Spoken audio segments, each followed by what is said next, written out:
produit d'étanchéité sous carrelage, donc un produit de ce qu'on appelle un SEL, système d'étanchéité sous carrelage. C'est pour faire l'étanchéité notamment dans les douches à l'italienne. Tout ce qui est pièces avec un siphon de sol.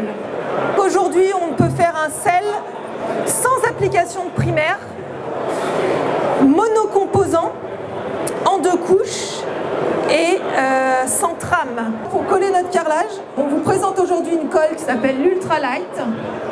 C'est une colle à très haut rendement qui a comme avantage d'être allégée. Ensuite, on est sur un produit sans poussière.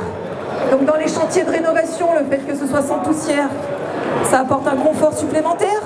C'est une colle qui existe en blanc et en gris.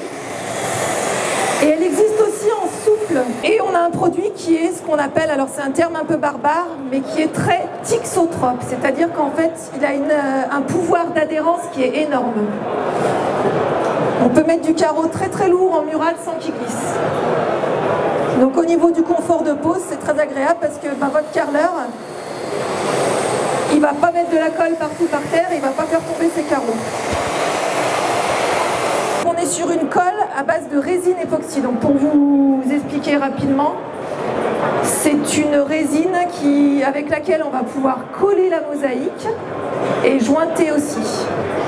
À savoir qu'on n'est pas obligé de coller avec ce produit-là, on peut faire que les joints, mais on peut faire colle et joint si on veut.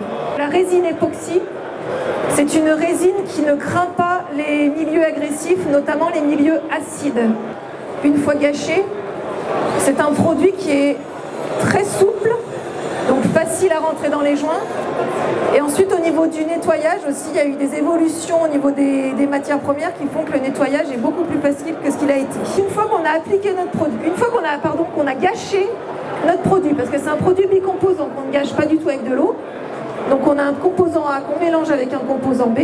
On a 45 minutes pour venir faire ce que vient de faire Yann. Et ensuite, on a de nouveau 45 minutes pour venir faire ce qu'on appelle l'émulsion.